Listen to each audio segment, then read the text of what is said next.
What's up, you guys? It's DeMarco here. DeMarco here. Today I'm gonna be talking to y'all a little bit about my concept map and basically the pros and the cons of a concept map, I guess. So my concept map, my topic I chose was homelessness in America. That's my concept map. It ain't all that, but it'll do. It's probably looking backwards right now, but I choose homelessness in America. Yeah, but homelessness in America is like some of the reasons that off the paper that I jot down was lack of affordable housing, education, mental health, domestic violence, substance abuse, foster care, racial disparities, and unemployment. Um, Creating a concept map, it was a helpful organization in my helpful organizing my thoughts and developing the direction of my speech on homelessness in America. It allowed me to clearly identify the main ideal, which is homelessness, and break down into key subtopics such as causes and effects and possible solutions. Seeing the elements visual layout helped me understand how they're interconnected. For example, I could see lack of affordable housing, like links to unemployment, basically stuff I just name or whatever. And the concept might also help me structure my speech more effectively, allowing me to move logically from discussing the problems to its causes and then to potential solutions. Additionally, it highlighted areas where I needed to do more research, such as understanding the impact of homelessness on veterans or the role of government policies. Overall, using a concept map gave me a clearer sense of direction and made me feel more confident in my speech planning process. First, I'm gonna get into how does basically the lack of affordable housing in America. It's like the homelessness of the lack of affordable housing in America.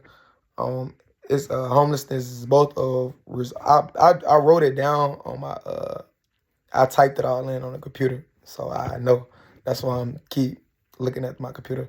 But homelessness is both a result of and a contributing factor to the lack of affordable housing in America, as more people are priced out of homes due to rising rents and staging waves. The demand for affordable housing increases, but the supply remains limited. The shortage forces many individuals and families into homelessness.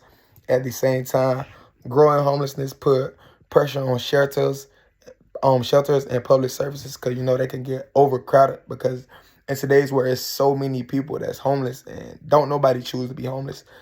But highlighting the urgent need for more affordable housing options without addressing this housing gap, the cycle of homelessness will continue to grow.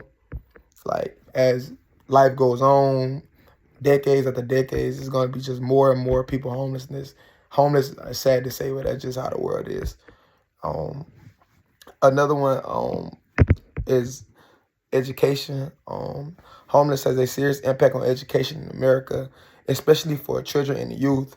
Students experiencing homeless often face instability, frequent school changes, and lack of access to basic resources like transportation, school supplies, clothes, food, whatever, etc. And basically another thing is a quiet place to study also. This can lead to poor academic performance, higher dropout rates, and emotional stress.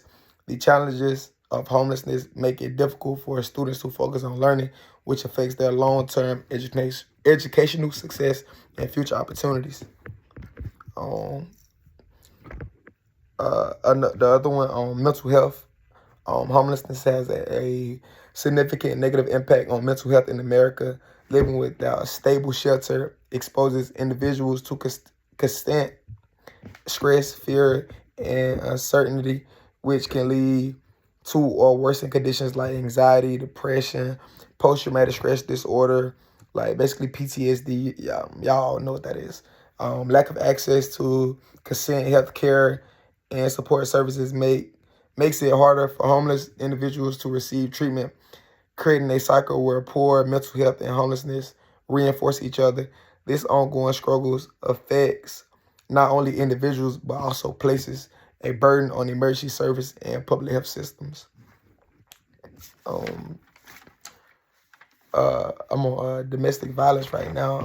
This was a real good one too. Like, homelessness and domestic violence are closely linked in America, with each often contributing to the other. Many individuals, especially women and children, become homeless after fleeing abusive relationships due to a lack of safe and affordable housing options.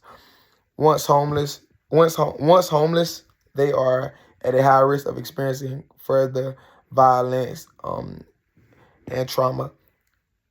The vulnerable of homeless can make it difficult for survivors to access support services, escape abuse permanently, or rebuild their lives, keeping them trapped in a cycle of danger and hardship. Homelessness and substance abuse are deeply connected in America, often creating a cycle that is hard to break.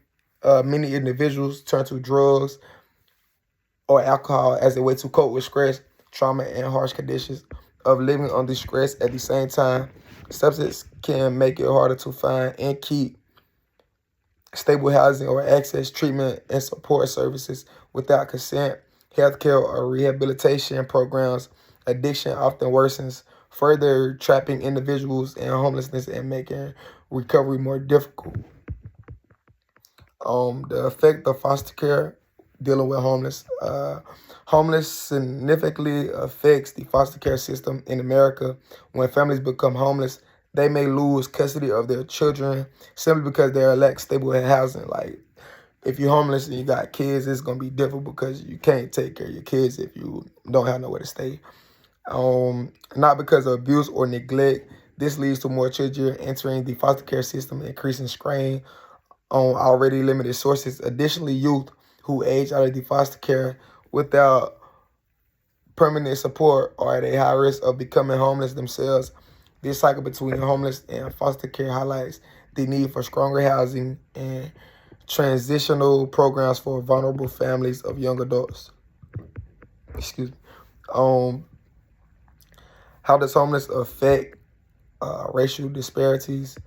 Homelessness worsens racial disparities in America by this disproportionately affecting communities of color, particularly blacks, indigos, and Latino populations. Systematic issues like discrimination in housing,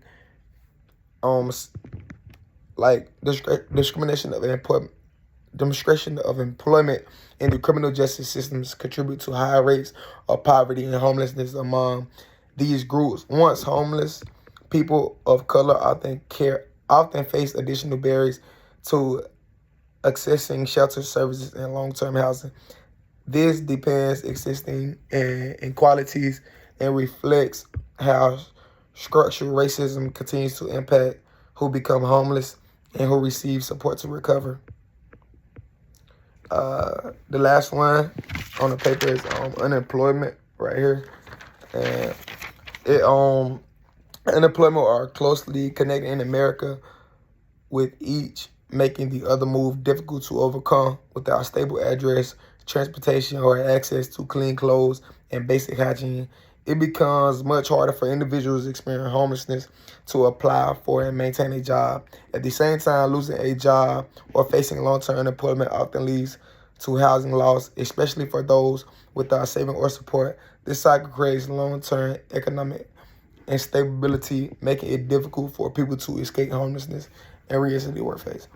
Another thing, when someone is homeless in the world, once again, don't no one choose to be homeless. It's just life. Life happens, you know. And I would say that being homeless is like probably not something easy to overcome, because at the end of the day, you have to have help from someone. But people that is out there homeless, I pray that they overcome it and keep God first and just get back on their feet. But that's how I feel about homelessness in America, and that's my yeah, that pretty much wraps everything up dealing with my my concept.